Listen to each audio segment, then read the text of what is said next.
اسی طرح سے بیمار پڑو تو علاج کرو، اپنی بیماری کا علاج کراؤ، یعنی ایسے نہیں کہ اللہ اچھا کر دے گا، بے شک اللہ اچھا کرے گا، لیکن اس نے علاج بھی پیدا کیا، دوا بھی پیدا کی، بلکہ فقہاء نے لکھا ہے کہ کوئی بندہ بیمار پڑا اور اس نے علاج نہیں کرایا اور مر گیا تو وہ گنہگار ہو سکتا ہے، اس لیے اپنی بیماری کا علاج کریں۔ اور ایک بات یہ بھی کہوں آپ کو، اسلام یہ بھی بتاتا ہے کہ بیماری کا علاج کرانے کے لیے ہر کسی کے پاس مت جاؤ، جو بیماری کے علاج کرنے میں ماہر ہوتے ہیں ان کے پاس جاؤ تاکہ تمہیں صحیح طور پر تمہارا علاج ہو سکے۔ آج کل لوگ جو ہے وہ بیمار پڑتے ہیں تو وہ اپنی مرضی چلاتے ہیں، کچھ کا کچھ کرتے ہیں، اور وہ کچھ مفت کے جو جیسے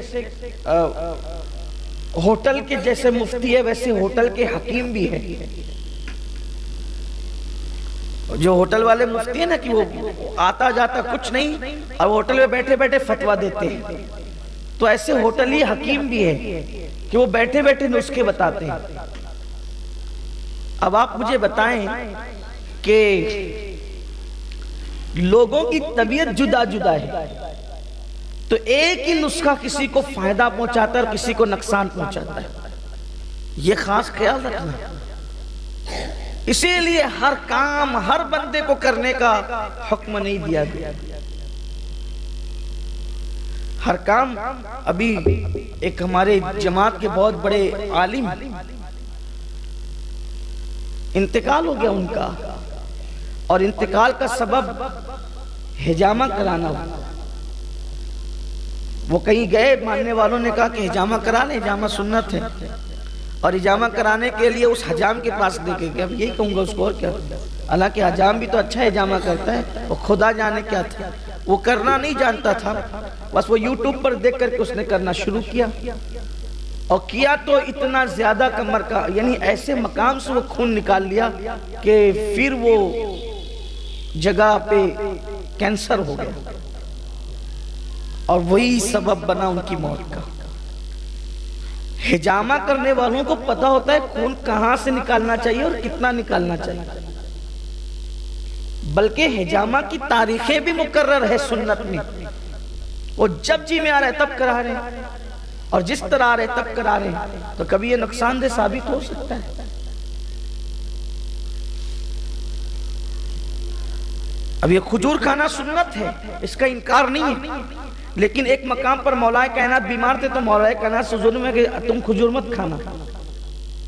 تو کچھ چیزیں ایسی ہوتی ہیں کہ کسی مرض کے اندر کوئی وہ فائدے مند ہوتی ہے، کسی مرض میں نقصان دہ ہوتی ہے، تو اس لیے جو ماہر طبیب ہے ان کے پاس علاج کراؤ، اپنے آپ پہ رحم کرو، اور اللہ کی مخلوق پر بھی رحم کرو، بلکہ فرمایا کہ زمین والوں پر تم رحم کرو، آسمانوں کا خالق تم پر رحم کرو، اپنے اندر رہے۔ اور جو رحمت للعالمین سے جڑ جائے اس کی سب سے بڑی پہچان یہ ہے کہ وہ رحم دل ہو جاتا ہے۔ یہ جو لوگ زبان سے شعلے اگلتے ہیں نا، ان کے دلوں میں رحم نہیں ہوتا، ان پہ بھی پھر رحم نہیں کیا جائے گا۔ میرے آقا علیہ السلام فرماتے ہیں تم رحم کرو گے تو تم پہ رحم کیا جائے گا، اور جو رحم نہیں کرتا اس پہ رحم نہیں کیا جاتا۔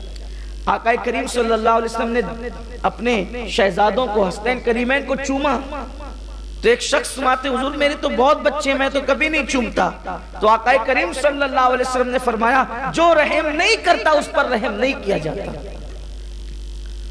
کتوں پر بھی رحم کرو، چونٹیوں پر بھی رحم کرو، رحم کی بہت برکت ہے، اور رحم دل بنو۔ بلکہ میرے آقا صلی اللہ علیہ وسلم کا یہ بھی فرمان ہے کہ جس کو نرم دلی مل جائے اس کو اللہ کی رحمت سے بہت بڑا حصہ نصیب ہو گیا۔ آج کل کچھ لوگ سوچتے ہیں نا کہ میرا روب ہونا چاہیے، روب تلخ گفتگو سے نہیں ہوتا، روب بے رحمی سے نہیں ہوتا، محبتوں کی زنجیر جس قدر انسان کو مؤدب کرتی ہے اتنی کوئی زنجیر انسان کو مؤدب نہیں کرتی۔ یہی وجہ ہے کہ سینکڑوں سال کے بگڑی ہوئی انسانیت کو میرے آقا رحمت للعالمین نے جو ہے وہ ڈنڈے سے نہیں، زنجیر سے نہیں، جیلوں سے نہیں، بلکہ مصطفیٰ جان رحمت نے رحمت سے سنوارا ہے اور بتا دیا کہ جو کام ڈنڈے نہیں کر سکتے ہیں وہ کام رحمتیں کرتی ہے، محبتیں کرتی ہے. رحم کرو. کیا انداز تھا رحم کرنے والوں کا.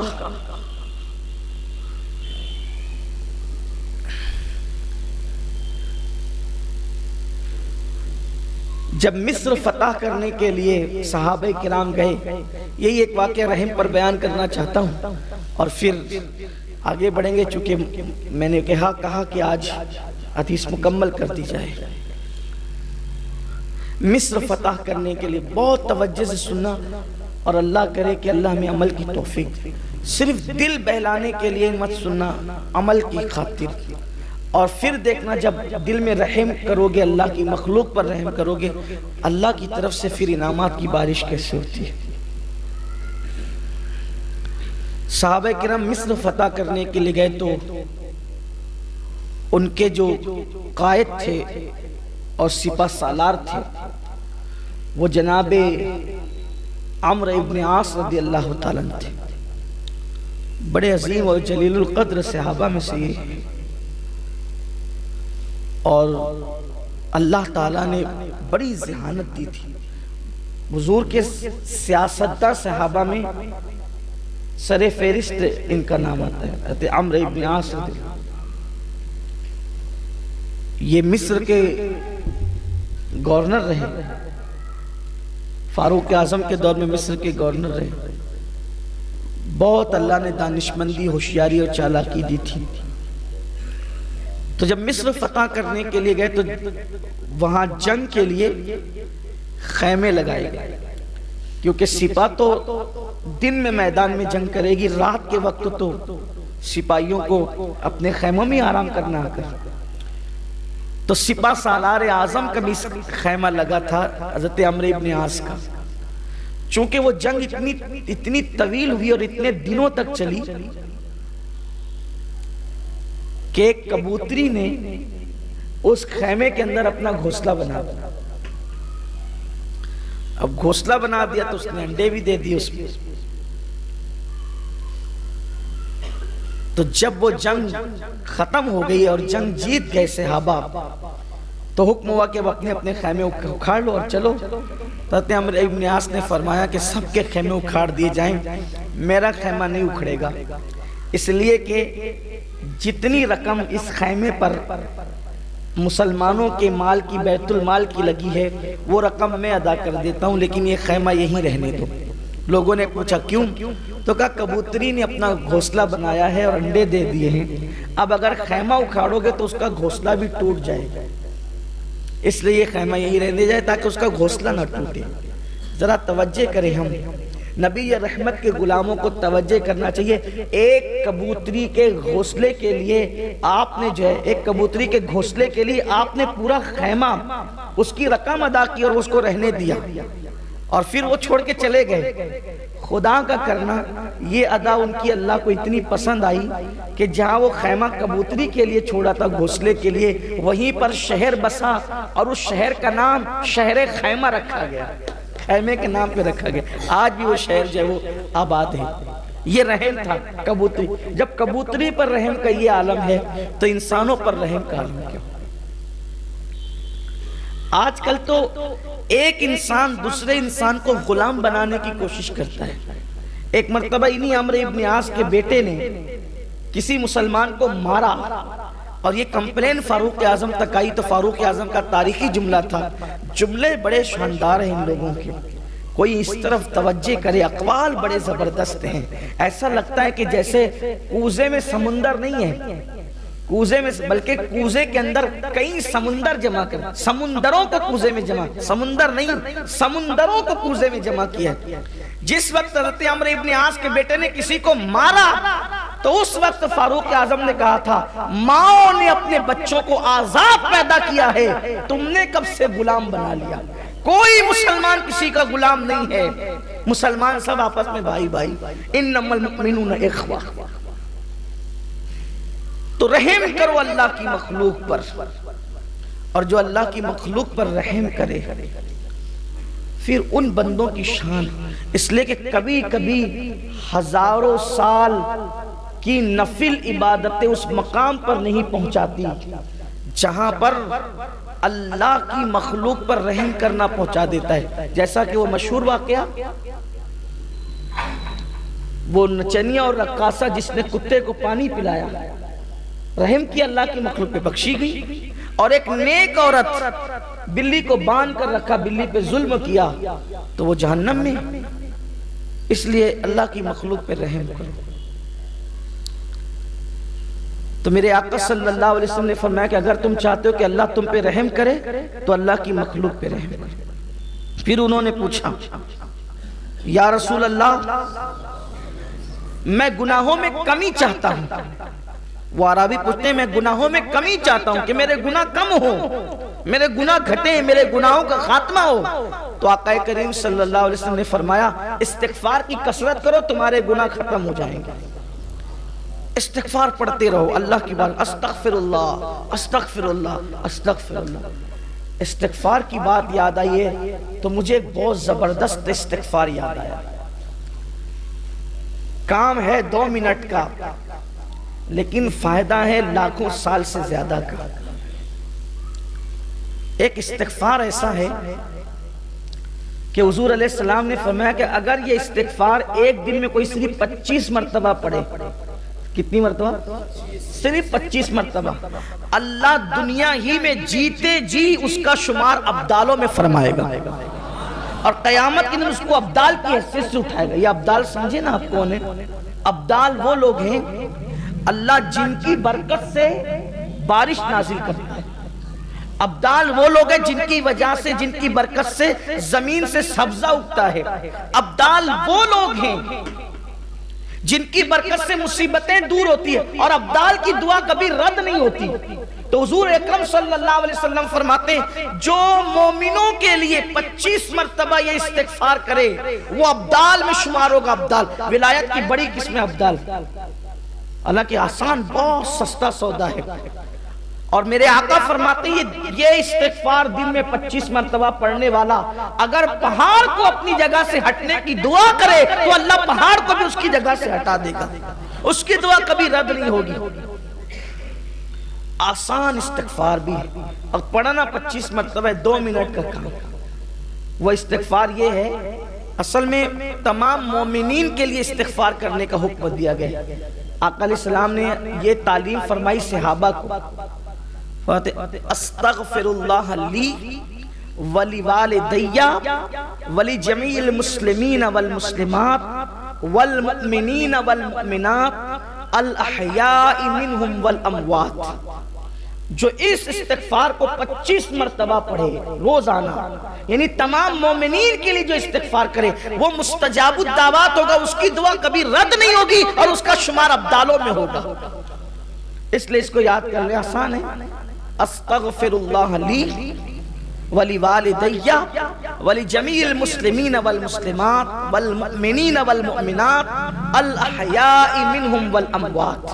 یہ والمسلمین والمسلمات والمؤمنین والمؤمنات الاحیاء منہم والاموات تو ہمیں یاد ہی ہے، پڑھتے تو ہیں نا ہم لوگ اس کو تحیات شریف میں پڑھتے ہی، تو یہ تو یاد ہے سب کو. بس اتنا پڑھنا ہے استغفر اللہ لی ولی والدیہ ولی جمیع المسلمین. یہ اتنا اس میں ایڈ کر دینا ہے. اس کا مطلب یہ ہوا استغفر اللہ لی، اللہ مجھے بخش دے، میری مغفرت فرما دے. ولی والدیہ اور میرے ماں باپ کو بخش دے. ولی جمیع المسلمین والمسلمات اور جتنے مسلمان مرد عورتیں سب کو بخش دے، اور جتنے مومنین مومنات ہیں سب کو بخش دے، اور زندوں کو بھی بخش دے اور مردوں کو بھی بخش دے. یہ اس کا مفہوم ہے. 25 بار پڑھے. استغفار کی کثرت کرو. اور استغفار کی کثرت صرف گناہوں کو مٹاتی نہیں ہے، استغفار کی کثرت درجوں میں اضافہ بھی کرتی ہے. استغفار کی کثرت رزق میں برکت بھی عطا کرتی ہے. استغفار کی کثرت بے اولادوں کو اولاد کا سبب بن جاتی ہے. استغفار کی کثرت باران رحمت کے نزول کا سبب بن جاتی ہے. بلکہ اللہ نے وعدہ کیا کہ محبوب جب تک تم ان کے درمیان ہو ان پہ عذاب نہیں آئے گا، اور فرمایا جب تک یہ استغفار کرتے رہیں گے تب تک ان پر عذاب نہیں آئے گا. جب تک بندہ توبہ کرتا رہے، استغفار کرتا رہے، وہ عذاب کا شکار نہیں ہوگا. اس لیے ہمیشہ اللہ کی بارگاہ میں استغفر اللہ پڑھتے رہو۔ آقا کریم صلی اللہ علیہ وسلم کا فرمان ہے کہ میں خود ایک دن میں 70 مرتبہ استغفار کرتا ہوں، اور بہت بے شمار برکتیں اس کی ہے۔ تو فرمایا کہ اگر گناہوں میں کمی چاہتے ہو تو استغفار کرو۔ اب پھر بات آئی، میں بہت زیادہ عزت والا بننا چاہتا ہوں۔ عرابی نے پوچھا، بہت زیادہ عزت والا بننا چاہتا ہوں، تو آقا کریم صلی اللہ علیہ وسلم نے فرمایا لوگوں کے سامنے اللہ تعالیٰ کے بارے میں شکوہ شکایت مت کیا کرو، تم سب سے زیادہ عزت دار بن جاؤ گے۔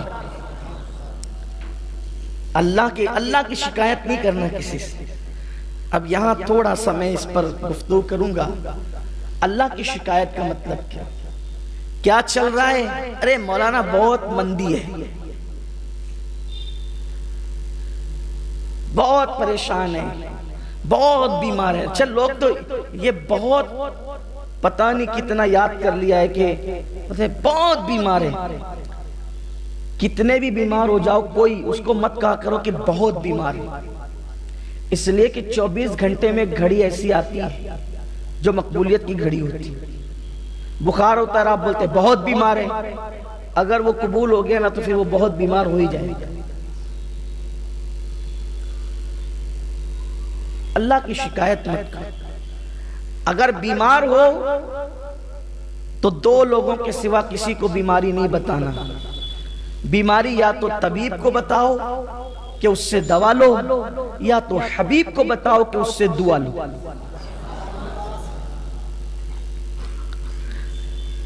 لیکن لوگ اس کا خیال نہیں کرتے۔ اور یہ بھی ہے بھئی آپ ڈیوٹی پہ کیوں نہیں آئے تو بولے بیمار ہو گیا، آپ فلاں جگہ کیوں نہیں آئے تو بولے بیمار ہو گیا، آپ شادی میں کیوں نہیں آئے تو بیمار ہو گیا۔ اور آج جناب بیمار ہی نہیں تھے، تو جو بیمار نہ ہو اور وہ کہے میں بیمار ہوں تو گویا اس نے اللہ پر بہتان باندھا، کیونکہ بیماری تو اللہ دیتا ہے، تو اللہ نے بیمار نہیں کیا پھر بھی وہ کہتا ہے کہ میں بیمار ہوں، تو کہا کہ اب تو ایسی بیماری میں مبتلا ہوگا جس کا کوئی علاج کسی طبیب اور حکیم کے پاس نہیں ہوگا۔ اس لیے کبھی جھوٹ موٹ کا بیمار نہیں بننا۔